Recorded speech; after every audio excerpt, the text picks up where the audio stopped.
Okay, welcome everyone. My name is Jean Peters Baker. I'm the prosecutor in Jackson County. We've got some important guests with us today, and so we want to get right to it. I think by now you all know why we asked you to come here today. It's so that I can announce charges, the first round of charges associated with the shooting outside of Union Station. The charges that I have today are against two separate individuals. Both of these are adults. And the first one is defendant Lindell Mays. Mr. Mays is an adult that my office has had no previous connection or communication with. And we charged him on Saturday morning. We asked for the charges in his case associated with this event to be sealed, as that investigation was so active and ongoing. So I was not at liberty to talk with you about those particular charges until this moment. And just moments ago, the court unsealed these charges, so they are in fact now public. Now today, regarding Mr. Mays, he is in custody and he faces the following charges: murder in the second degree, felony murder, the underlying felony of unlawful use of a weapon, and this is, of course, an A felony, the highest charge that Missouri has available, and it brings up to a life sentence. There are another count of unlawful use of a weapon for shooting at a person. That is the Class B felony, and the sentence range is up to 15 years on that particular count under Missouri law. And then there are two associated armed criminal action charges. Mr. Mays is being held on a $1 million bond. Now I'm going to go to the second individual that we have charged. That individual is Dominic Miller. He was also charged last night for his participation in the events that occurred last week. He is an adult and he is in custody. And again, this individual, my office has had no prior contact with this individual either. His charges are the same. That is murder in the second degree, felony murder. Again, the underlying felony for that felony murder is the unlawful use of a weapon, and that is an A felony carrying to a range up to a life sentence in the state of Missouri. A charge of unlawful use of a weapon for shooting at a person, the Class B felony, sentence range up to 15 years under Missouri law, and then again, two counts of armed criminal action.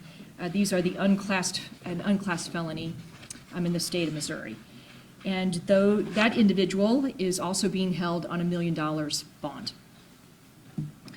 Now I would like to try and give you a brief summary of, I think, what occurred that day that led to these criminal charges. From the evidence, it appears that defendant Mays, that's the first person I read off charges on. Defendant Mays was in a verbal argument with another individual. And the evidence does not reflect in these early moments that there was any prior history between these individuals, Mays and the individual he was in some kind of verbal dispute with. There was no connection to each other, those two individuals. Now, that argument very quickly escalated to Mays drawing his firearm, a handgun. Mays pulled his handgun first. Almost immediately, others pulled their firearms. Defendant Miller was one of those individuals. While both adults are charged with murder, the evidence tells us that it was Mr. Miller's firearm. Mr. Miller's firearm struck Lisa Lopez Galvin. So that's just two individuals. And I think as we all stand here, this investigation is still very, very active and ongoing, and we're going to probably quickly leave this room and go right back to that so that everybody understands what's next.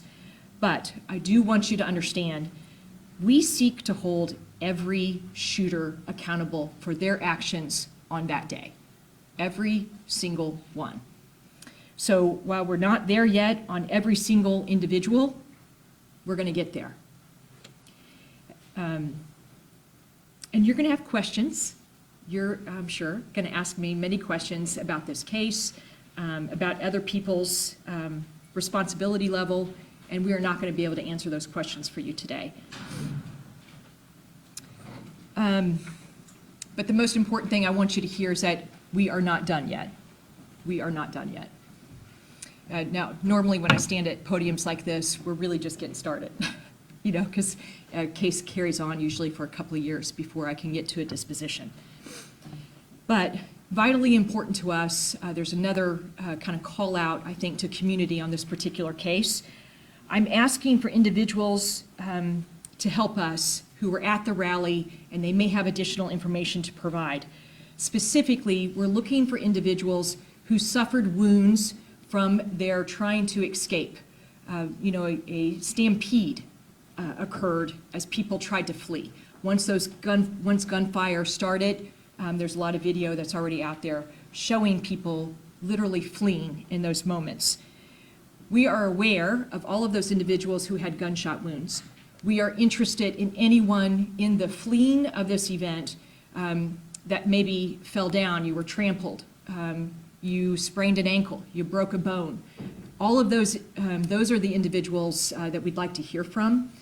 And do we have a phone number yet that we could give them for them to contact?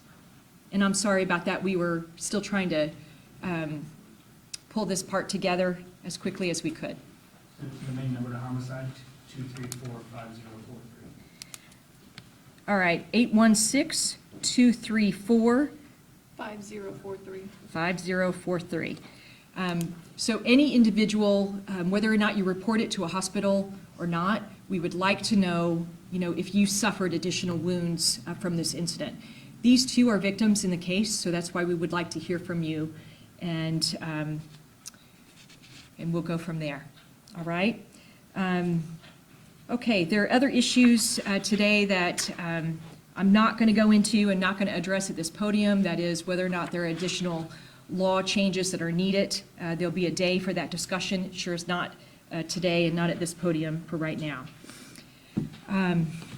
Okay, I have spoken with the Lopez family, and they could not be here today, and certainly chose not to be here today because it is the view of their family that they want to focus on the memorial for Lisa. And I think we certainly understand that, and we want to support them in all ways that we know how to do that. But they did send a statement. I will send this statement out. It's a little bit long. I'm going to go ahead and read it to you now, but we'll send it after today's press conference so that you have their statement. On behalf of the Lopez Galvin family, we are grateful to the Jackson County Prosecutor's Office, led by Jean Peters Baker and her amazing team of highly experienced and dedicated prosecutors. We also want to thank the Kansas City, Missouri Police Department and all other law enforcement departments involved in this investigation. The effort and dedicated hours spent to expeditiously investigate this senseless act of violence is extremely commendable. It is reassuring for our family and the entire community to know that this joint team effort has resulted in the identification of the suspects involved. Though it does not bring back our beloved Lisa, it is comforting to know that the Jackson County Prosecutor's Office and the KCPD made it a top priority to seek justice for Lisa, the other shooting victims, and those who had to witness this tragedy unfold in the Kansas City community. Like I said, we will make that available to you in just a bit, so you will have more information. Okay. If I could, just a quick moment here to give some thanks to some individuals.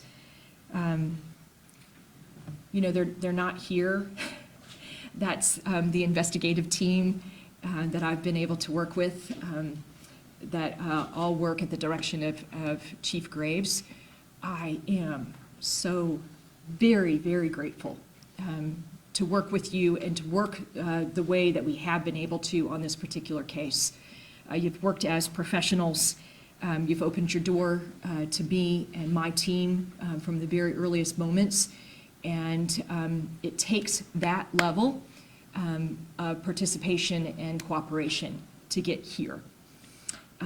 Here is the first marker. I'm grateful to be here, but I'm going to be even more grateful to find a courtroom in this building where I get to be. And in order to be successful there, I need the evidence to be strong. So thank you to each one of them. I won't name them because I didn't ask their permission to name their names, and sometimes they really don't appreciate that. But do know that we have had a really strong working relationship with them to get to this point. And I personally convey my thanks. Beyond that investigative team, I want to say to the victim advocates in my office, man, God bless you. Thank you. Thank you. Thank you. Who took my call outside of the yellow tape and from that moment on said, yes, I will do whatever is necessary. We did try our best to plan and prepare for a mass shooting event, and I knew that my office had the largest collection of victim advocates probably in the region, and so I felt obligated that we needed to be ready. You're never really quite ready, though, when it strikes. But these victim advocates have been really amazing, and you've done a great job in helping support a very injured and harmed Kansas City community. So to each one of them, thank you. They don't need it because they'll just tell me that they show up because they're paid. They're not volunteers. But I wanted to thank them anyway. All right, with that, I would like to offer my two very important guests here to speak. And, I am an officer of the court all the time, even after 5. It is not after 5 yet, though. So my partners here, my chief and my mayor, they are bound to my rules as well, as those court rules as an officer of the court. So they, too, will not be allowed to answer some of your questions. But we want to do the best that we can to try and be transparent and open with you without harming a very active investigation. So I probably should have asked, but I didn't, which one would like to go first. But Chief, how about we offer you?